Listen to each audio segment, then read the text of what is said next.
Welcome back guys. Now let's discuss about the topic of GIT secretions. Okay, GIT secretions. Now we all know that GIT have different types of secretions.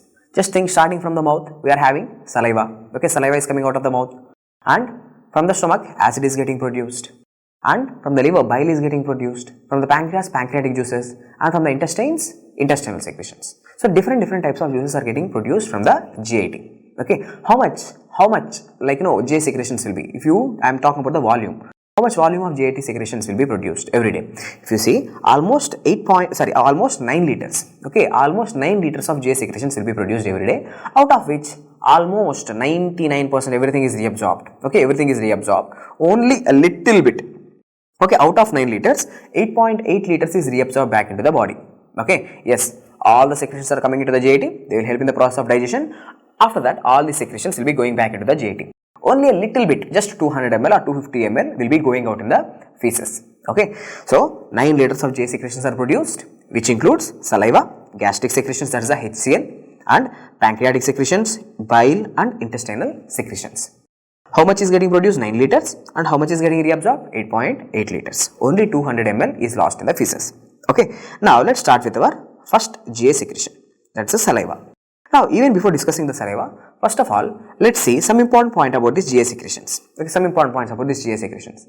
So, now what is the maximum secretion? Out of all this, the maximum secretion, okay, the maximum volume of secretion is HCl, acid. Okay, so the gastric secretions are the maximum secretions. Okay, and what is the most acidic secretions? Again, same, gastric acid. Okay, the gastric secretions, okay, they are maximum secretions. Not only that, even these gastric secretions are having the the least pH, I should say. Okay, the least pH, which means very less pH means more acidity. So the gastric acid, that is the HCl, is having the least pH. Okay, least pH, that is just 1.5. Okay, it's highly acidic. It helps in just digestion. Now, what are the most basic secretions in the body? Most of the students will think that the acid which is produced in the stomach is highly acidic. Okay, but most of the students think that the pancreatic secretions, okay, the bicarbonate rich pancreatic secretions are most basic secretions in the body. Usually people think like that, students think like that. No, it's not. The most alkaline secretion in the GIT tract is not the pancreatic secretions, it's from the Brunner glands. So these Brunner gland secretions are the most basic secretions in the body. Now, first of all, you will get it out. So what are these Brunner glands? We know the pancreas, we know the gastric acid. So what are these Brunner glands? See, Brunner glands are the mucus producing glands in the duodenum. Okay, Brunner glands are the mucus producing glands in the duodenum. So how to understand this? See, if I show you, this is the stomach. Imagine this is the stomach and here is the duodenum. Okay, this is the duodenum and here is the stomach. Now in the stomach, who is getting produced? In the stomach, acid is getting produced. Okay, but stomach is having a proper coating, proper mucosa is there. It have the proper lining which will help from the acid. But now whenever this acid, when it comes into the duodenum, okay, that acid might damage the duodenum. So what duodenum have to do? Duodenum have to have a backup. Okay, so in the duodenum there are these glands called as Brunner glands. Now what they will do? Now these Brunner glands, they will produce the mucus. Okay, alkaline mucus. They will produce the highly alkaline mucus. So what happens? Now from the stomach, acid is getting into the duodenum. Acid is going into the duodenum. Now, whenever this acid comes into the duodenum, already in the duodenum, our Brunner glands, what they have made? Our Brunner glands made bicarbonate, rich mucus. So, highly alkaline thing. Okay. So, whenever acid comes here, that acid will be neutralized with the help of alkaline, rich mucus. So, acid is neutralized. So, acid cannot do any damage to the duodenum. So, simply food will be digested and absorbed. Okay. So, this is what I want to put into your mind. So, Brunner glands, what are these Brunner glands? Now, the Brunner glands are the mucus producing gland. They are the mucus producing glands in the duodenum. And after duodenum, what will be there? After duodenum, jejunum will be there. Remember, the most important part of the GIT is the jejunum. Okay, why? Because the maximum digestion happens there. Maximum digestion and absorption, even the water reabsorption. This was the question asked. See, the maximum water reabsorption happens in which part of the GIT? Maximum water reabsorption happens in jejunum. Why I am saying this so particular? Because students usually think water is reabsorbed in the colon. Yes, true. Water is reabsorbed in the colon. From the it helps from the in the colon water will be reabsorbed. Feces is formed. No doubt. See, in the colon water reabsorbs, electrolytes reabsorbs. But colon is not the most important sign for the water reabsorption. Maximum water reabsorption happens in the jejunum. Okay. Having said that, now let's start our topic. That's the saliva. The first GIT secretion is saliva. Now the saliva is hypotonic. Okay, when compared to the body fluids, when compared to the plasma, our plasma is having an osmolarity of 300 milliosmoles. Okay, now when compared to the plasma, saliva is hypotonic in nature, less osmolarity is there.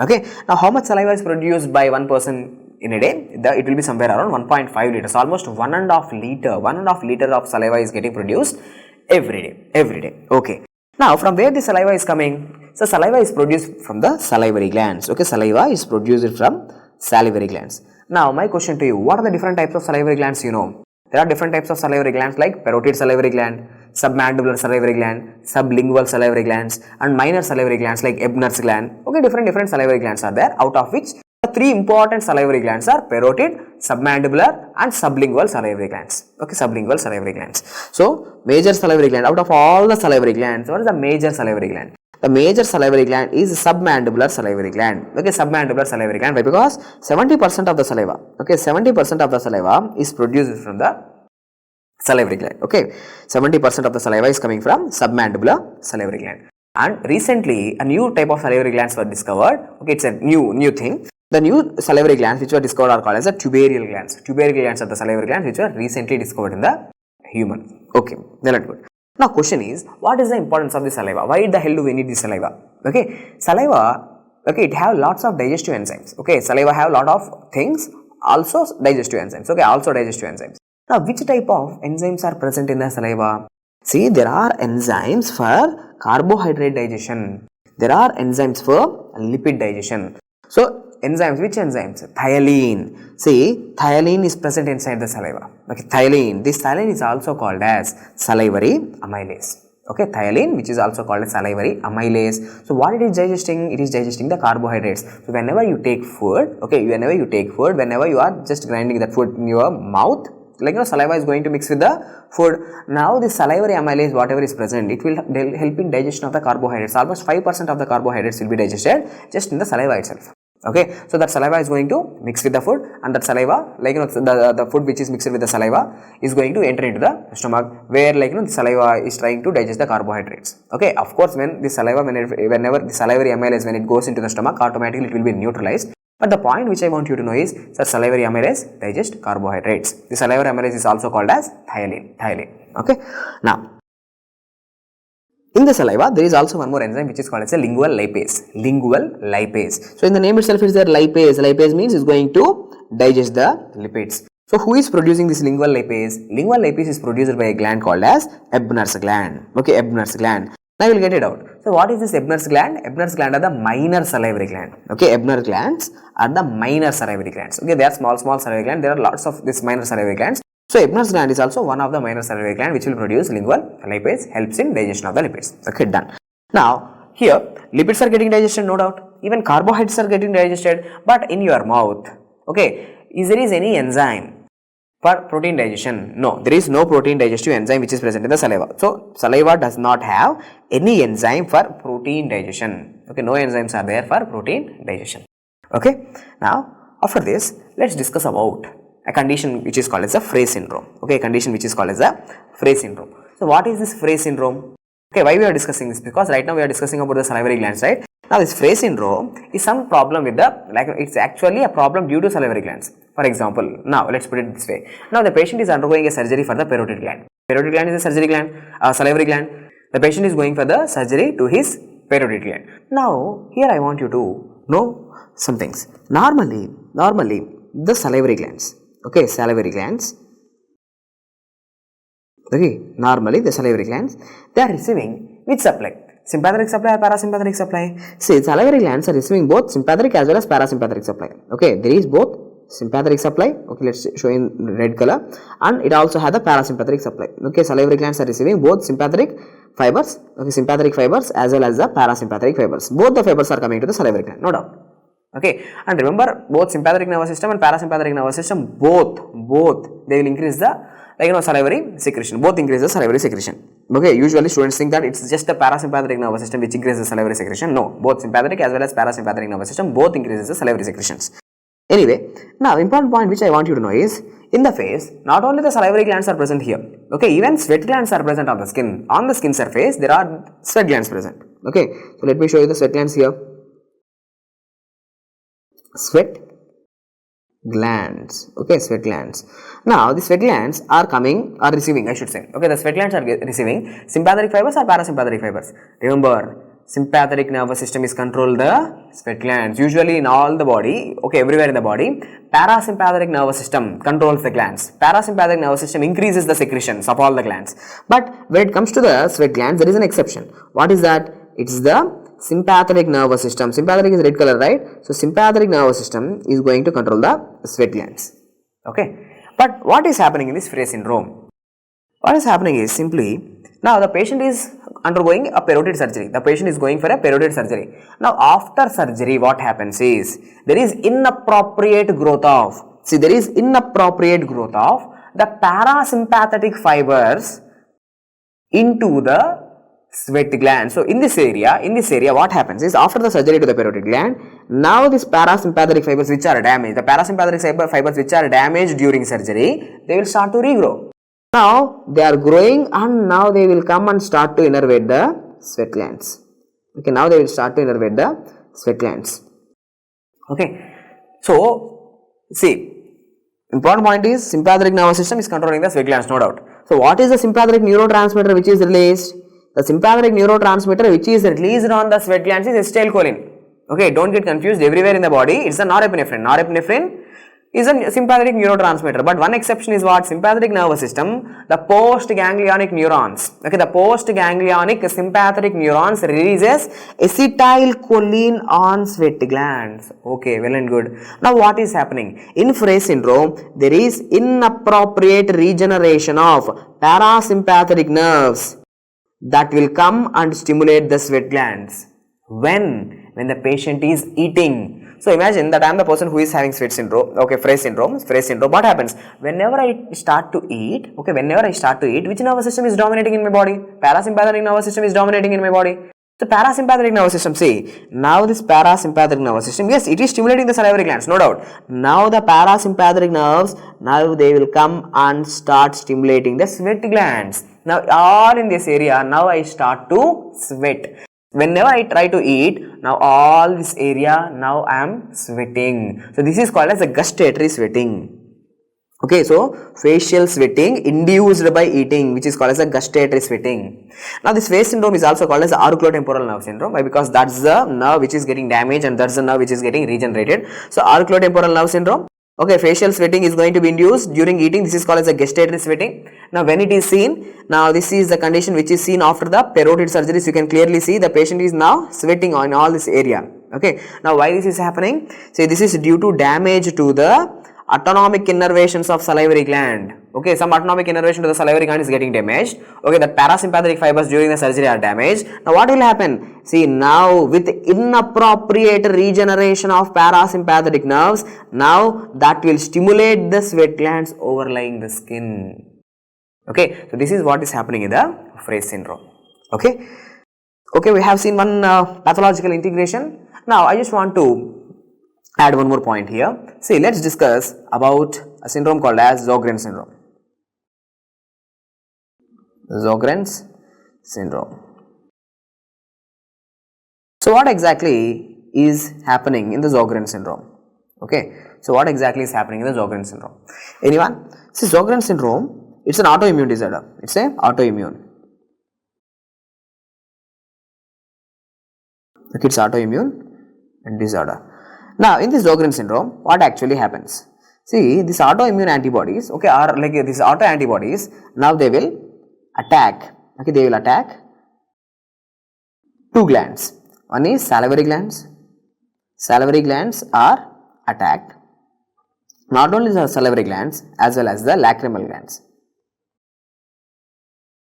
Okay, even the lacrimal glands are damaged. So in Sjögren's syndrome, what happens? The patient is going to have which clinical features? The patient is going to have, as the salivary glands are damaged, now the patient is going to have xerostomia. Okay, that is the dry mouth. Okay, so because of the damage to the lacrimal glands, now the patient is not going to have enough tears, that will cause dry eyes. Okay, that is 𝐒𝐻𝐼𝐜𝐴.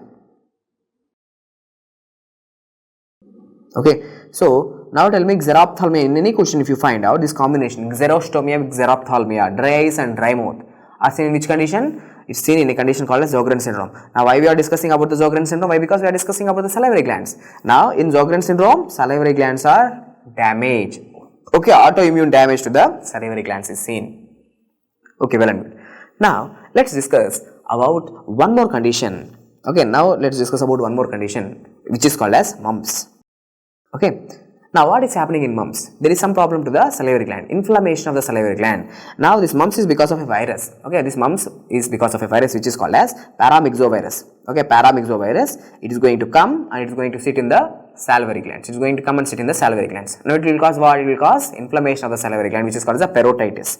Okay, so mumps virus usually replicates in salivary glands causing parotitis. Not only that, in any question if you find this combination, okay, inflammation of the cheeks, okay, parotitis with the patient, if it's a male, this fellow is also going to have the orchitis. Why? Because this mumps virus not only loves to replicate in the salivary glands but also in the testes or in the ovaries of the female. So any combination, a question, okay, a boy present to the clinic with facial, facial swelling, painful, painful facial swelling, okay, that's nothing but parotitis, and also he is having pain in the testes. So think about parotitis and orchitis. This combination should remind you that this fellow is having this viral infection which is called as mumps.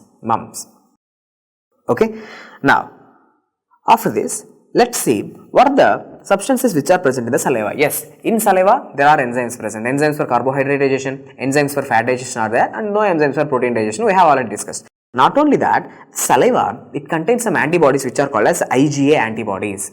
Remember, in all your body secretions, either it's GIT secretions, urogenital secretions or some other secretions, all the secretions, okay, respiratory secretions, all the secretions in your body contains this one antibody which is called as IgA antibody. And this IgA antibody, actually it will be available in dimeric form. It is there in the dimeric form. Okay, so two antibodies are going to be sitting like this, linked by a J chain. So two antibodies, IgA is a dimeric antibody, okay, and this IgA antibody is present where? In all the body secretions. So it is called as a secretory antibody. So this IgA antibody is called as secretory antibody. So now tell me, in the saliva, which antibodies are present? Saliva contains this IgA antibody. Okay, not only that, it also contains certain antibacterials like lactoferrin, lactozyme, all these are the enzymes which will kill the bacteria. So saliva contains secretory antibody, lactoferrin, lactozyme, and also it contains enzymes for digestion of the substances.